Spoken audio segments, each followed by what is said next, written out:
Hello and welcome to today's video. I'd like to thank Solbio for actually supporting this channel. And Solbio is a completely natural toilet fluid. It can be also used in the waste tank. It's environmentally friendly as it's made from completely natural ingredients. So if you'd like to know more about this product, there'll be more at the end of the current video, and there will be links below. Thank you.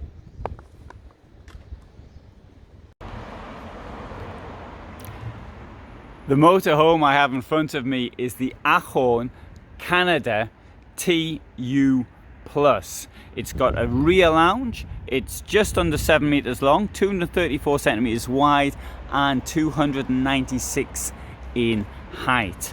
For something like this, you're looking at around 71,000 euros in this state. So let's go inside. This actually will sleep 6. I'm going to demonstrate how you sleep 4 because the sleeping 6 arrangement, I think with something like this, it's just going well and truly over the top. This you can put it on a 3.5 ton basis, and on that payload I don't think it's suitable for sleeping 6, so I'm just going to show you sleeping 4. But where are the beds? Well, we've got a big rear lounge here. I know what you're thinking. I'm going to expect everybody to sleep on the floor. Oh, you've seen one of my videos before. You knew about that. What was coming up? So, lounge at the front, rather large, as you can see.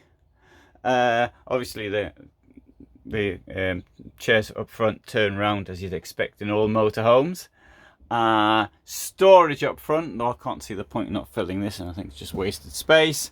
It's on a Renault, which means delivery times are comparatively shorter than we'd expect on a Fiat. There are also vehicles similar to this one on the Ford, and Ford's also got short waiting times, comparatively short waiting times.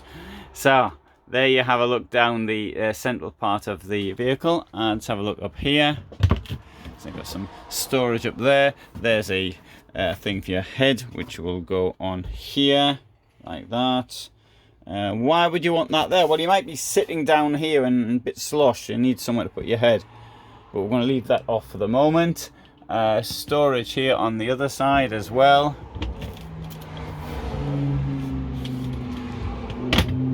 And what about clearance? Well, let's just give a demonstration. So there I am, and that's how much space I've got above my head. If I walk down here, you can still see it's pretty high. What about if I come round like this and go back like that? Oh, now boing boing boing, my head is hitting the roof. So here I've got to drop my head a bit. It's about 170, I would say about 174.3 of clearance here at the back. Hey, maybe though we can make it a bit better. Can we do anything? It doesn't look as though we can. Not a lot of space up there to play with. Why is there more space here? It's because of the shape of the roof. Alright, so let's got the key. So let's just turn the key in. I think that's off. I think that's on. That's oh, it didn't. There you go. On.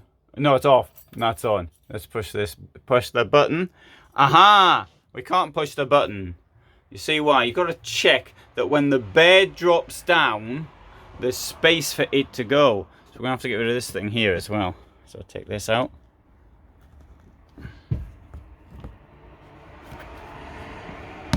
Take this out. So I've got this out. We'll just leave this down here for the moment. Or alternatively, hey, I'll put it up here. Keep the place looking neat, particularly as we've already got one of these up here. Stay. Stay, just like my dog didn't pay attention. Stay. Good. Anyway, so come back round here. That's in. Let's put the thing down. Nothing in the way? Doesn't appear to be.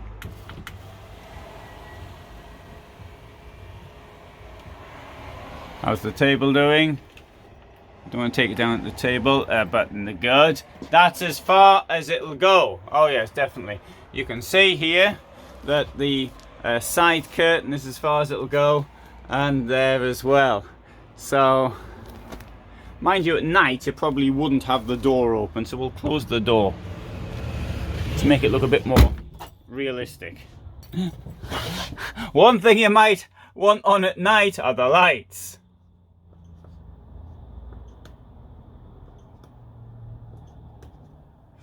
I think it's quite convenient to have that there. And you get a little airplane type light down there. You also might want to close all the things of the curtains at night, but I won't do that right now. There's a ladder to get into bed. Under here you've got a net to stop you falling out of bed, and the net will attach to that buckle up there. Seeing as I mentioned closing the curtains, where you might want to close them like that, that keeps the mosquitoes out. That goes up there like that, and there, that's the way all the way around. 3 burners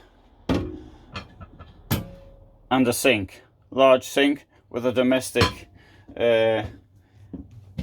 drainage, storage down there, and in here as well.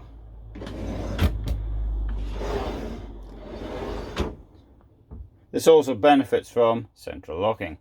To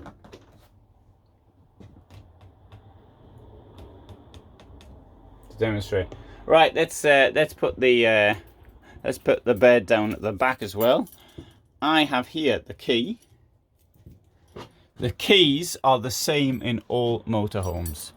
There is no difference at all. It's on with the same manufacturer, Lippert components. Turn this round like that, and now just check, can you see anything which is in the way, which might stop the bed coming down? I'm hoping the railing at the back is out of the way. Let's make the bed come down. These things here for lights, by the way, so I'm putting the lights on. Yeah, doesn't make much difference.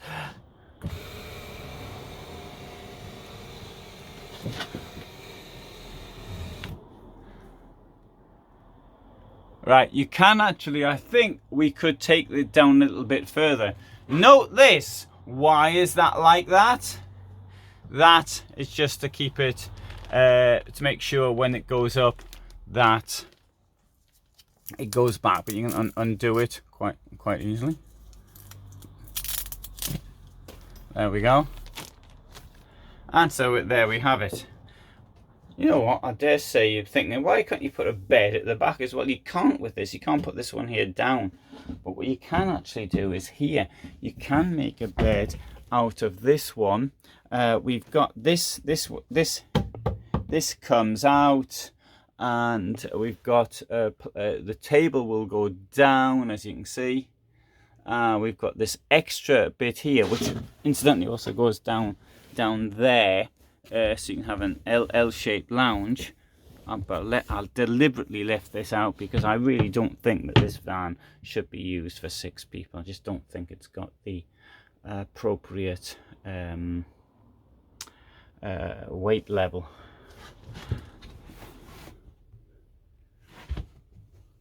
That's my opinion anyway. We've got a flat floor to the back. This table is enormous, but I'll show you that when I do my bit on the lounge.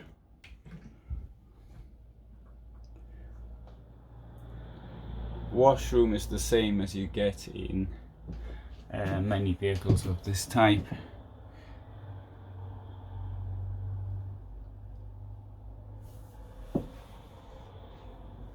Right, so now what I'm going to do is I'm going to put this back and then we'll have a look at the table. So to put it back, turn this to fire, ready to go.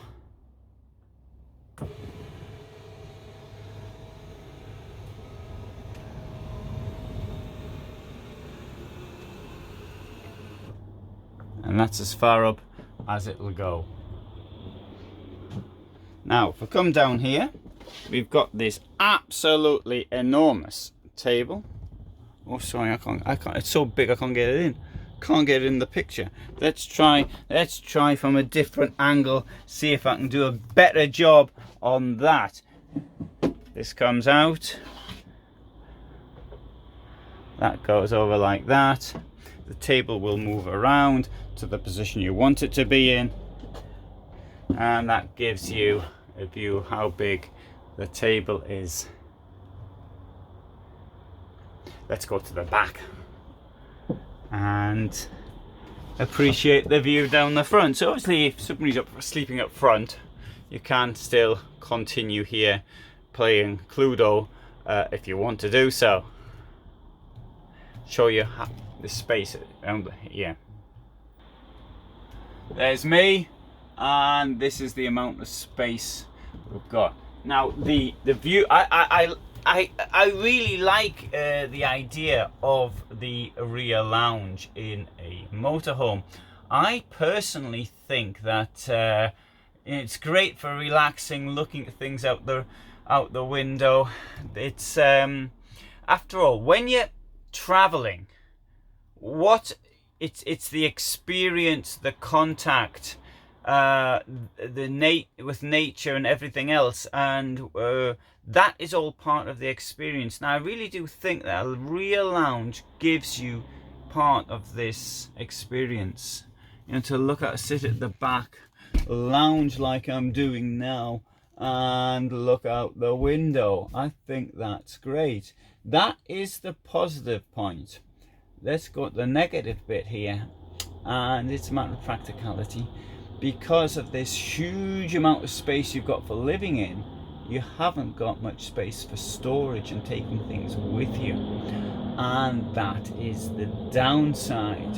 Another point that people might make is this: so why do I need a lounge inside when I can make myself a lounge outside? Table, chairs, awning out, maybe one of these mats that goes on the ground, and that is a bit of that. But there's an argument against that as well, and the argument against that one is, yes, but what if you're wild camping? You're wild camping. Those of us who are hardcore wild camping are really opposed to people putting out awnings when they're on a campsite. Yeah, great, do it. That's what it's there for, but not when you're wild camping. Because that's what gives us a bad reputation, and that's what ends up getting us banned from places. So don't do that. Park, don't camp when you're wild camping, if you follow the argument. So and there's a very good argument there for a rear lounge vehicle. Anyway, let's continue with this one. I'm a big believer in storage, as I just said, and in here we've got space for, there's a wardrobe. I'm particularly into having space for a wardrobe space, because not for my case, because I do actually live in a vehicle, and as such I need to have I've got a couple of suits and about 20 iron shirts or something, maybe not 20 but 10 iron shirts at any one time to go with my suit, and I've got about 15 or so ironed t-shirts and casual shirts, so I do that. But here what I'm largely thinking of, it's that for the ladies, and ladies do like to have this type of thing. So if you're a gentleman, if you want to persuade your lady friend to go camping, then worth considering that one. It's difficult enough as it is to get the women to go camping. As a rule, I know there are cases of somebody will write, I'm a woman and my husband won't go camping at all and I want to. Yes, I know there are cases like that. Let's put this up.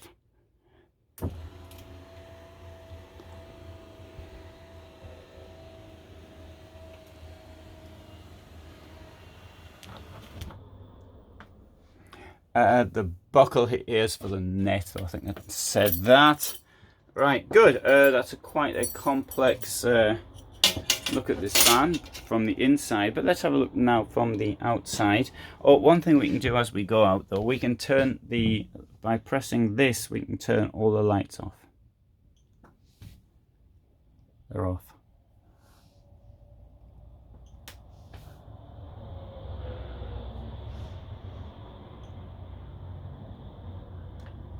Now if I want to put them back on again, but first I had to press this. Anyway.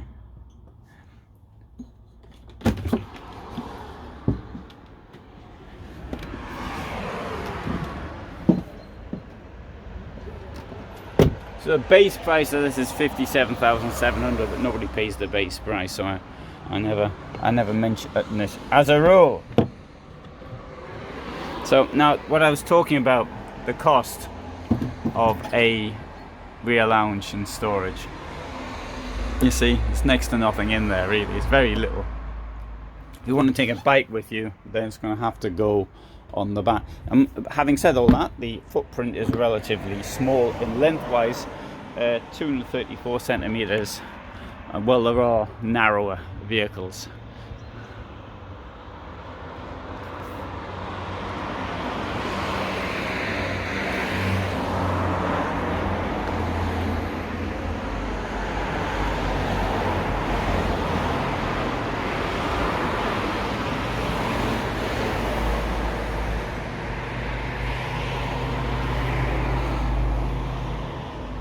So I'm at Ahorn in Mülheim on Ruhr. We've got a number of vehicles here, as can be seen, and if you want to see more of them, then I filmed a lot. I tell you what, we'll have a quick look in this one here because I can see similarities, just similarities, not major. But so Alaska TU Plus. So we've got a very similar size, if you like. Well, exaggerate a bit there, 747 centimeters by 237 centimeters. The front, you can see how the bed, the seating works out down here with the L shape down there, and you've got a huge amount of space at the back for a bed. But this bed comes up, you can see it's now in its lower position, but when it comes up to its higher position, that gives us a lot of space in the rear. Separate toilet and shower.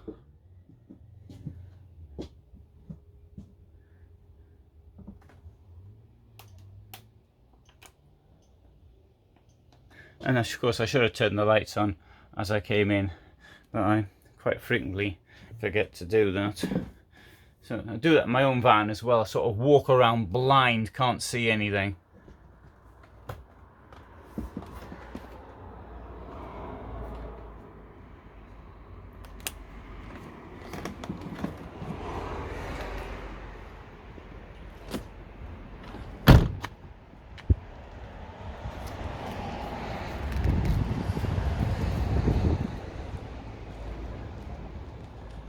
So in Mülheim there is a 3.5 kilometer stretch of this road which is outside, which is called Kölnerstraße, and this is the greatest selection of motorhomes in Europe. And this is one of the two Ahorn. It's now got a service place which is couple of kilometers from here as well, although they currently are still fixing things and doing new things here as well. But you can see here it's a rather large selection of motorhomes which surprised me when I came here, because I was expecting to see a situation where there were next to none.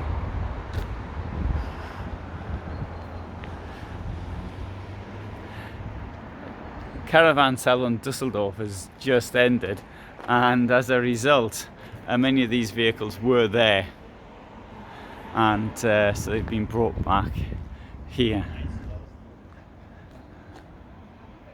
You see, so we've got the overcab versions, we've got a sort of low profile, but it's not quite low profile, and we've also got camper vans as well. Anyway, you can see the lot on this channel. So thanks very much for watching. I hope you found that interesting. I upload every day at 21:15, and so if you want to subscribe, please do. And so, but in the meantime, thanks very much for watching, and all the best from me in Germany.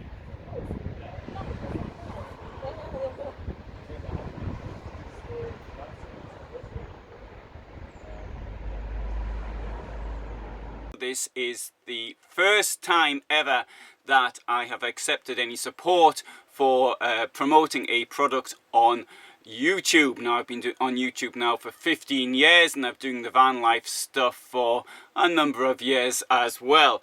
The reason I haven't accepted support in the past is because I felt it had to be something which I really agreed with, and a product I knew, so I had to feel 100% about recommending it to others.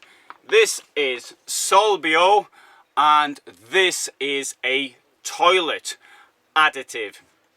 Now, what's the point of a toilet additive? Well, when you use the toilet, then it goes into a cassette, and you have to dump the cassette somewhere. Now, if you just urinate into it, then there should be no problem. But if you put any solids into it, then it makes it a bit more difficult. Now, one thing you can do is, if you have constant diarrhea, then you may not need a toilet additive, because you should be able to dump it without any problems. For those of you who don't suffer from this problem, then one thing you might want to consider doing, in fact, one thing you're going to have to consider doing, is using a toilet additive. Now, there's two types. There's the blue stuff, which is manufactured by a number of companies, and it works pretty well. No problems there whatsoever with the way it works. Oh, there's the green stuff, which is ecologically based. Now, up until now, the green stuff didn't work as well as the blue stuff. But I think with Swivel, we're now seeing a comparative working rate. It works just as well. So it's ecological. What it's got inside are natural soaps, it's got natural citric acid, it's got essential oils and plant extracts, and that breaks down whatever it is that you're throwing into the toilet, or releasing into the toilet, I should say. And when you come to a dump station, you can just tip up your cassette and it all flows in nicely. Now, you may say, well, I have constant diarrhea, and so therefore I don't need something like that. Well, that may be the case, but one thing that this has got, it's got a rather pleasant fragrance to it as well. Now, I personally like the fragrance of the blue stuff, but I know I'm in a small minority on that one. One thing I noticed when I've been doing tests of really small vehicles, such as 5.5 meter ones above all, so as soon as you open the door, you have this fragrance, let's say, of the blue stuff sort of hits you. Now, with this one here, Swivel, it's got a more natural sort of smell. It's a bit like eucalyptus. I'm trying to find a good way of actually describing it, and the best thing I could think of, it's got these cough drops, or these eucalyptus like sweets, and it's got this type of fragrance within the toilet anyway. And if you're in a small van, I bet it could fill up the small van. I haven't really noticed it sort of when I'm sitting here in this position, for example, but maybe I'm not using enough of it to actually notice. Next thing is it safe to use? Well, the thing with the blue stuff is there are good reasons to suggest that it may not be completely safe to use. I mean, it does break things down in a chemical manner. I mean, I'm not going to suggest it's dangerous or anything like that, but I don't think it is particularly good for the environment. If it comes into contact with plants or things of this nature, I mean, there's warnings that, I mean, if you get it in a fish tank or something like, I don't know why you want to put it in a fish tank, but if you put it in the fish tank, then the fish will die. So this, as it comes from natural things, you assume that it's okay. Now the blue stuff as well, I've noticed I always get it on my hands. And not only that, I mean, obviously I sort of miss the toilet as well. But sorry, I get it into the toilet bowl. I don't miss the toilet, I miss the sort of the hole where you open up for the toilet. And it sort of stains, and it takes a few flushes for it to actually go down. I don't know if that's bad or not, but it's with this stuff, it's almost translucent. Not quite, but almost. As is when you dump it out, which seems a bit odd the first time. You think, hang on just a minute, I'm sure I didn't just urinate in there. But that's the way it is. The manufacturers say it doesn't cause skin irritation. I have never experienced skin irritation from the blue stuff, but I have heard of people having this problem. And let's have another look at it, because here it comes in two.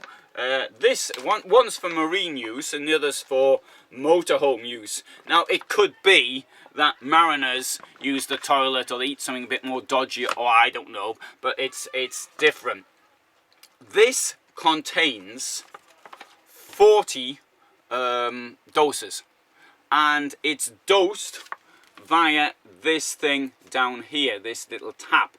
Now I know there are people who are suspect of these taps. Now I previously worked in the packaging industry, and indeed I used to give talks being an expert. I don't think I was much of an expert, but I do know a little bit about it.